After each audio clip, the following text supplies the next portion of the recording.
When did men start to fear women? Not fear in the physical sense, but the kind that makes you pause before speaking, the kind that makes your heart tighten before approaching, the kind that teaches silence over sincerity. There was a time when a man could look a woman in the eyes and simply exist. No calculations, no tension, no invisible checklist of what might be misunderstood. Just two human beings drawn together by curiosity, warmth and instinct.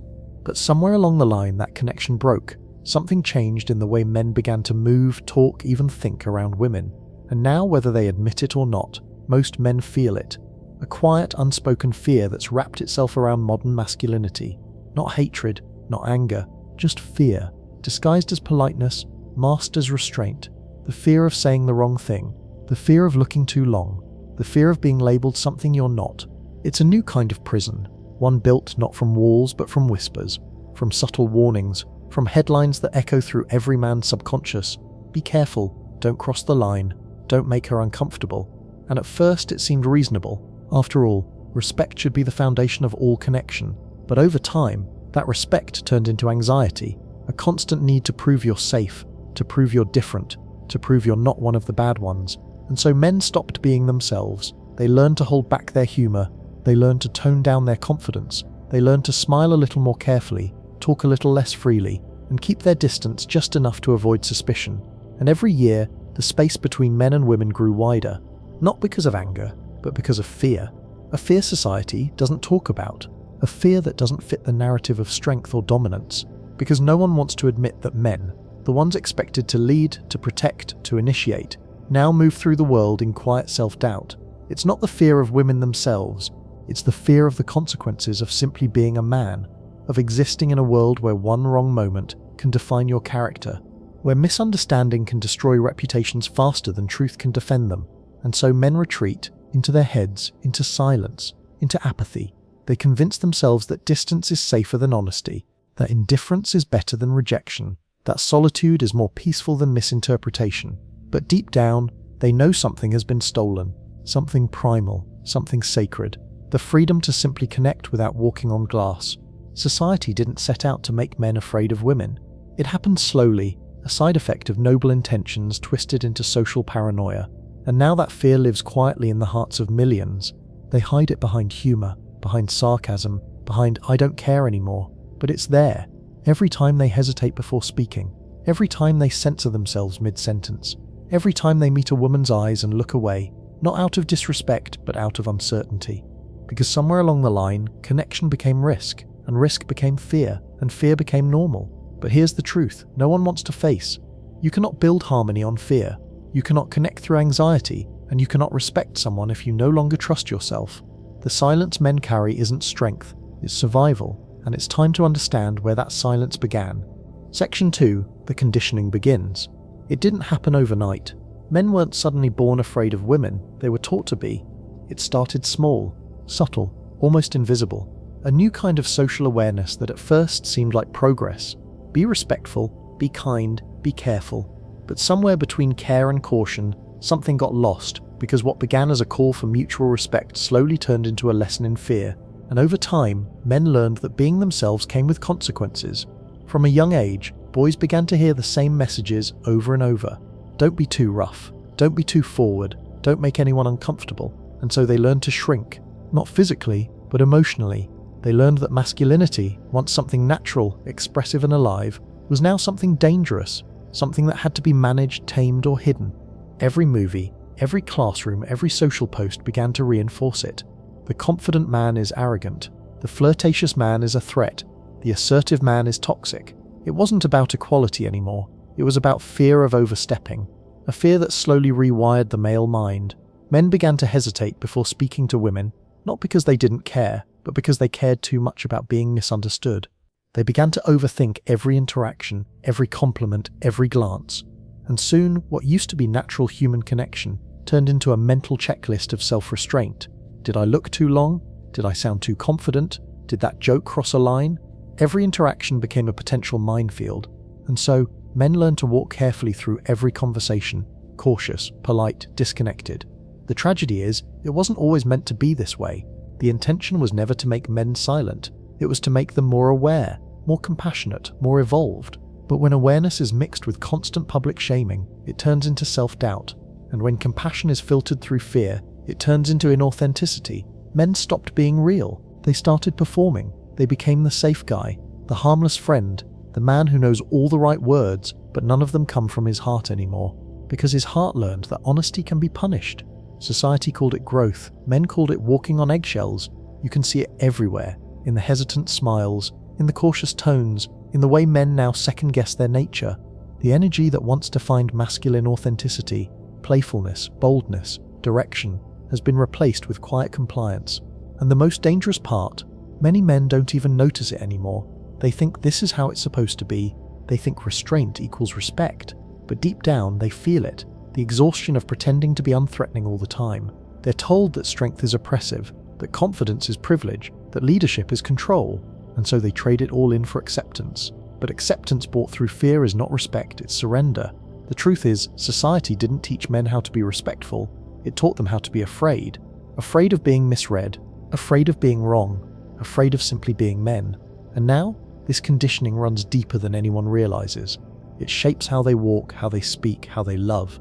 It turns genuine attraction into quiet hesitation. It turns emotional connection into performance.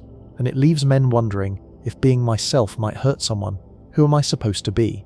That question haunts millions of men today. They may not say it out loud, but it echoes in their choices, their silence, their distance. Because when fear becomes normal, authenticity becomes rebellion, and rebellion becomes the only path back to freedom. Section 3. The Age of Accusation.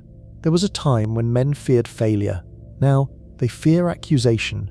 It's not an exaggeration, it's the quiet truth of the modern age.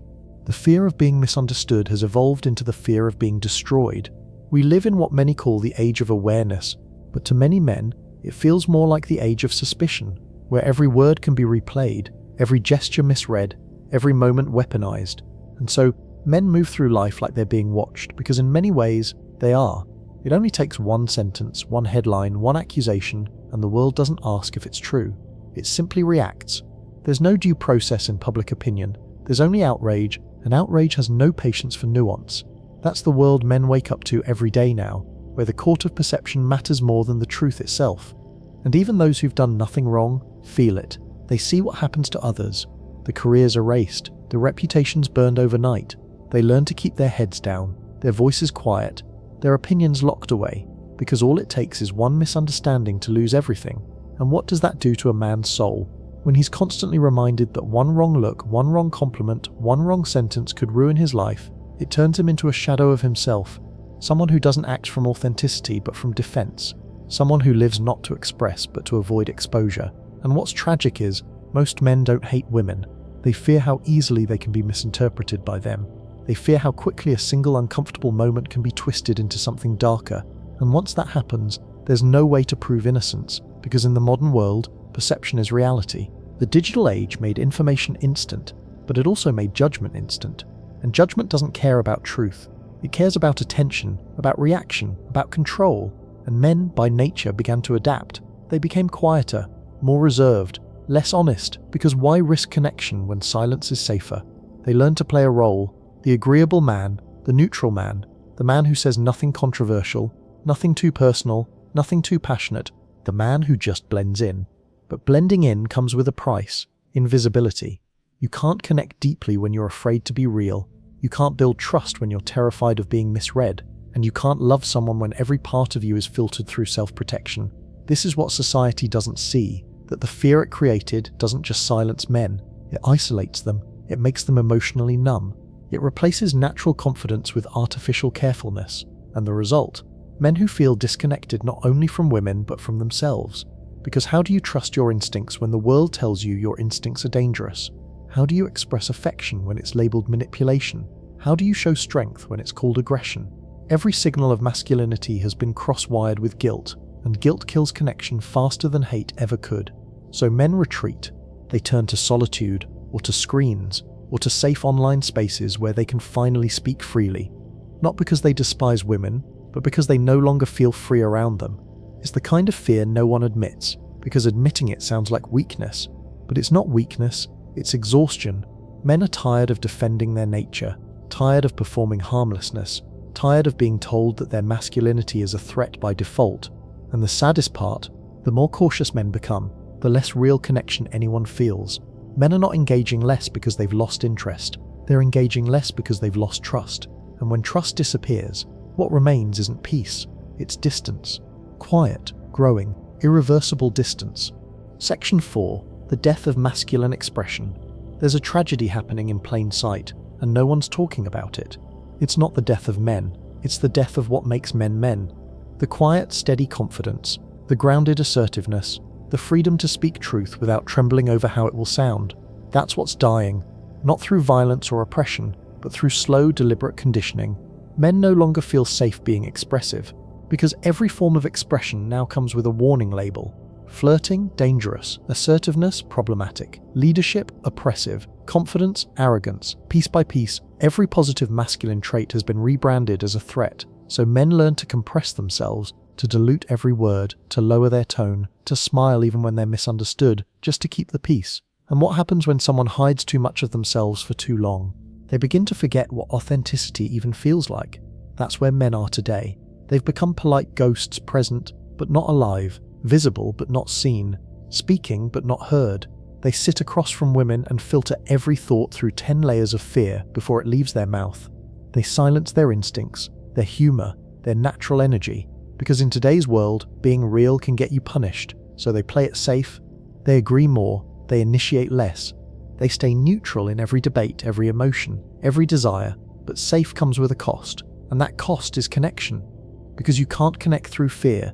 You can't love through performance. You can't be respected if you're constantly apologizing for existing. And yet, that's where we are. A generation of men terrified of being misread, so they choose to be invisible instead. They trade truth for tolerance, depth for diplomacy, authenticity for acceptance. It's not that they've stopped caring, it's that they've stopped believing it's worth the risk. They remember what happened to men who spoke too freely, the ones who got cancelled, mocked, labelled, so they learn to survive by silence. By blending in, by smiling instead of speaking. But silence, no matter how polite, always turns into resentment, and resentment, when buried deep enough, becomes despair. That's why so many men today seem detached, not because they lack empathy, but because they've been trained to suppress it, to measure it, to fear how it might be perceived. Even kindness has become performative. Men are kind now, not from the heart, but from caution. They compliment less, initiate less, risk less, because modern society made them believe that warmth itself can be dangerous. And yet without warmth, everything goes cold. Look around, relationships feel tense, conversations feel forced, trust feels fragile. It's not romance that died, it's courage. It's the willingness to be genuine even when it might be misunderstood. That's what's missing. That's what fear took away. Men used to express love through action, protection and presence. Now, they're told those instincts are outdated, so they withdraw, not out of apathy, but confusion. Because the very things that once made them admirable are now the things they're told to suppress. And slowly that suppression eats away at identity itself. A man who can't express himself truthfully isn't living, he's performing. He's walking through life as a version of himself society approves of, but never respects. Because here's the painful truth. Respect doesn't come from playing it safe. It comes from standing in truth, even when it's risky. But men aren't encouraged to stand anymore. They're encouraged to kneel, quietly, politely, indefinitely. And in that stillness, something sacred dies. The fire that made men brave, the honesty that made them trustworthy, the expression that made them human, and all that's left is the shell, the polite smile, the cautious voice, the man who once wanted to connect, but now just wants to disappear. Section 5. The rise of defensive masculinity. When a man is punished for being himself long enough, he eventually stops trying. That's where we are now. A silent rebellion, not loud, not violent, but deeply emotional. A quiet exodus of men stepping away from the world that keeps telling them they're the problem. At first it wasn't rebellion, it was protection. A way to survive the constant second-guessing, the guilt, the tension. They didn't wake up one day and decide to withdraw from women, relationships or social life. They were pushed there, little by little, word by word, headline by headline. Because every interaction started to feel like a test. Every moment of honesty came with risk. Every display of strength came with suspicion. So they built walls, not to dominate, but to defend. Not to control, but to breathe. And now, millions of men walk through life like ghosts. Present, functioning, polite, but emotionally checked out. They show up to work, They nod through conversations, they scroll through endless online debates about what men should be, and deep down, they whisper the same thought: whatever I do, it's never enough. So they stop trying, they stop speaking, they stop giving, not out of cruelty, but out of exhaustion. This is the new phase of masculinity, defensive masculinity, a kind that doesn't roar or fight. It retreats, it observes, it survives in silence. Men have learned to find safety in detachment, to keep emotions hidden, thoughts private, feelings locked away, because every time they opened up, someone used their honesty against them. And you can't build trust in a world where every confession can be turned into a weapon, so they withdraw into solitude, into work, hobbies, gym routines, and isolation. They start building lives that no longer depend on validation or acceptance. Some call it apathy, but it's not apathy, it's armor. Armor built from years of being misunderstood, from realizing that vulnerability isn't always rewarded, sometimes it's punished. And the irony is heartbreaking. Society keeps asking men to open up, to be emotional, to communicate. But when they do, their words are dissected, mocked, or used as evidence of weakness. So they stop. They become masters of control, saying little, revealing less, smiling just enough to avoid suspicion. They learn that being emotionally distant feels safer than being emotionally honest. But the truth is, this armor comes with a cost, because the same walls that protect men from being hurt also keep love out. And behind those walls, resentment begins to grow.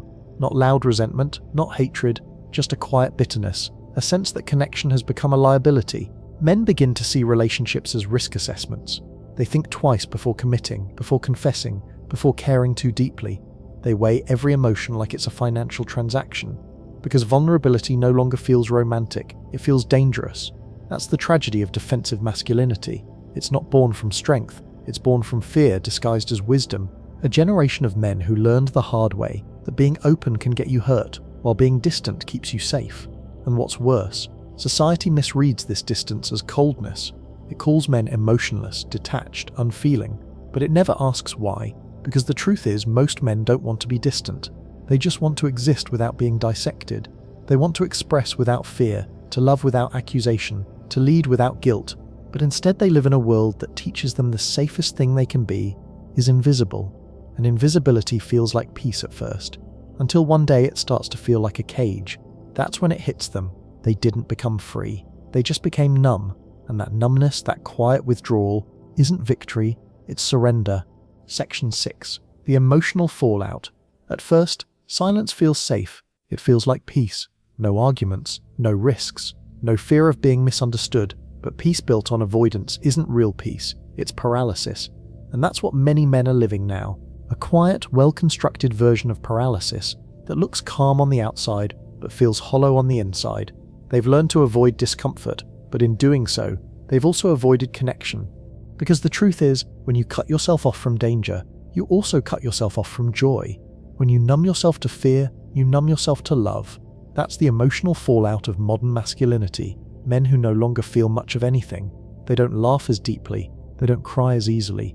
They don't dream as wildly. They simply exist, surviving through routine, through logic, through control. Never chaos, never spontaneity, because spontaneity is risky, and risk has become the enemy. So they live careful lives, predictable, controlled, quiet, and they call it freedom. But late at night, when the noise fades and the room is still, they feel it, the ache, the emptiness, the quiet realization that peace without passion is just another form of prison. He scrolls through his phone, sees people connecting, laughing, loving, but it all feels foreign now, because somewhere along the way he forgot how to connect without caution. He forgot how to trust his own nature, how to approach someone without analyzing every possible consequence. He didn't mean to become this way, he just wanted to be safe, but safety came with a price. Emotional isolation.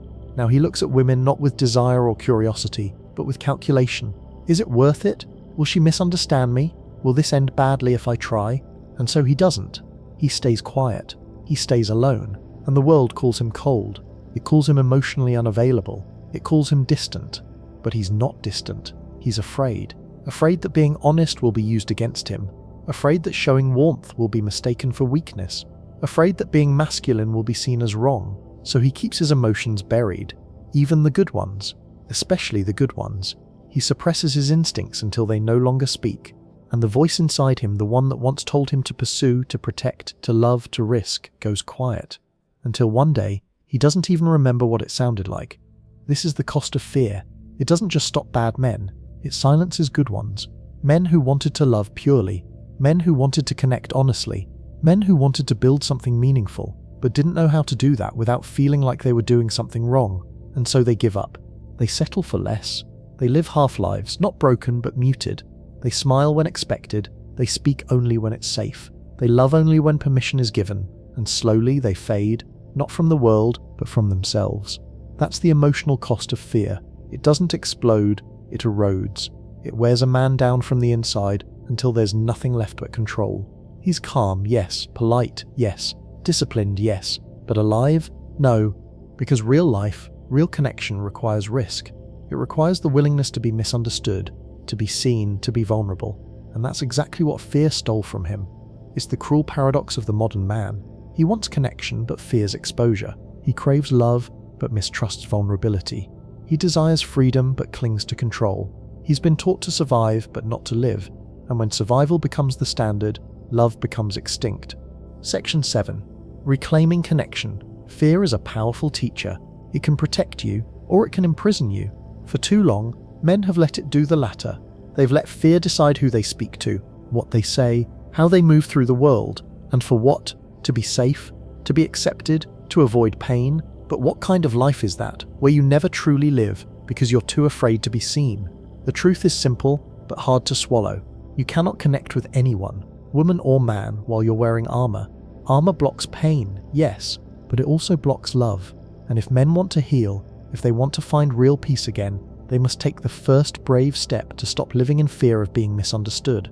Because the world doesn't need perfect men, it needs honest ones. Men who aren't afraid to say, "I'm not here to harm you, I'm here to connect with you," truthfully. That's where it starts. Not with grand gestures or loud speeches, but with small acts of authenticity. With eye contact that doesn't flinch, with words that come from honesty instead of hesitation, with a voice that doesn't tremble under guilt. You don't need to apologize for being masculine. You just need to remember what masculinity really is. It's not dominance, it's direction, it's presence, it's courage in the face of misunderstanding. And that's what men have forgotten. That courage isn't the absence of fear, it's the choice to move through it. You can't control how the world perceives you. You can only control your intention. And if that intention is pure, if it comes from respect, strength and awareness, then you've done your part. The rest is not your burden to carry. Because somewhere along the way, men began to believe that existing confidently made them guilty. But you are not guilty for being a man. You are not dangerous for having emotions, desires or instincts. You are not broken for wanting connection. The world may have taught you to be careful, but don't let it teach you to be afraid. Because fear makes you small. And when men become small, everything they touch, relationships, communities, families, becomes fragile too. We heal the world by healing the men who stopped believing they were allowed to feel strong. We rebuild connection by letting men be seen again, not as threats, but as human beings who crave peace just as much as anyone else. Maybe that's the lesson this generation needed to learn. That respect doesn't mean fear, that safety doesn't require distance, that love doesn't survive without trust. If you want to know when society changes, it's not when systems shift, it's when men stop apologizing for being who they are. When they start showing up again, honest, grounded, open. When they stop flinching at their own reflection. When they speak without asking for permission. Because real masculinity was never the problem. The problem was convincing men that it was something to be ashamed of. And so the healing begins, not by rejecting women, but by reconnecting with the man inside, who's been silent for too long. The man who once felt confident. The man who could look someone in the eye without fear. The man who wasn't performing, just being. That man is still there, under the layers of guilt, under the caution, under the silence. He's waiting. Waiting for you to stop apologizing for existing. Waiting for you to speak again. Not carefully, but truthfully. And when you do, something changes. The fear doesn't vanish overnight, but it loses its power. It loses its control. Because once you start living from truth instead of fear, you remember what connection really feels like. Not a transaction, not a test, but a moment between two people who finally stopped pretending. That's when healing begins. That's when freedom returns. And that's when men stop being afraid. Not because the world changed, but because they did.